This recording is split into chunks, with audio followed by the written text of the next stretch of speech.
Speaking at a tree planting exercise in Makueni County to mark the World Environment Day, stakeholders have called for conservation of our water sources, saying there was need to have young people at the forefront for pushing for the fight against climate change. My fellow teens, youths, that parent at home, plant that one tree. It will make a huge difference to the environment.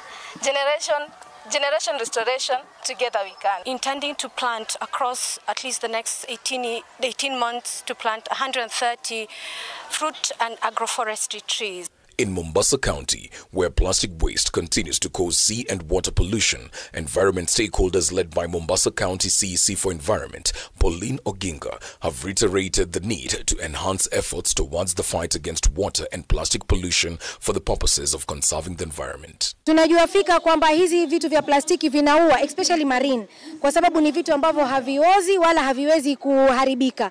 Kwa hivyo kule kuua kwa marine ni jambo ambalo tunaanza kuadvocate kwa wananchi ambao wamezoea kutumia fuo za bahari kama majaa ya taka. Tunahimiza kila mmoja wakati unapotupa unatumia chochote ambayo imewekwa kwa plastic, hakikisha imekuwa segregated. Ndio sababu kama County Government of Mombasa tumeanza piloting ya sorting ya waste segregation. Elsewhere, Conservationists in Kajiado North, Kajiado County planted over 2,000 tree seedlings at Olulua Forest with the aim of improving the forest tree cover.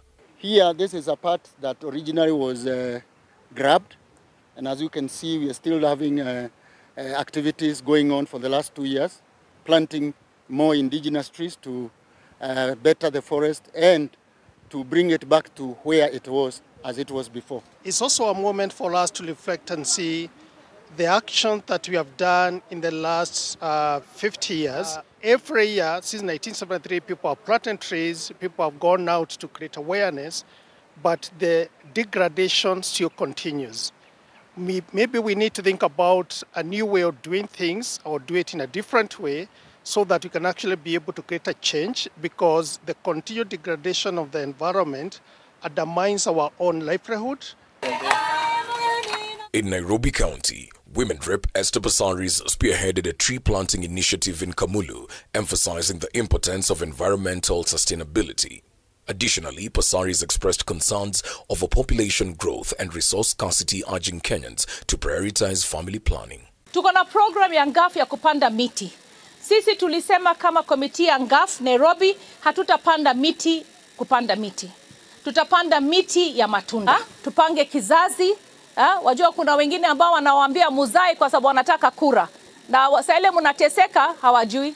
Meanwhile, in Kisumu, participants called for involvement in environment programs run by the government, such as the rehabilitation of parks in the fight against climate change. This day gives us an opportunity to reflect on the state of our environment and take stock of gains made in conservation campaigns, especially in improving the forest cover to address the worsening global warming. The time to save our environment is running out, because with every additional increment of global warming and climate changes, the risks become worse. It's very, very important for me, and I think for each of us, to think about how we're taking care of our environment. Water is necessary for human life, and so it is incumbent upon us as inhabitants of this earth to make sure that we are taking care of those water resources.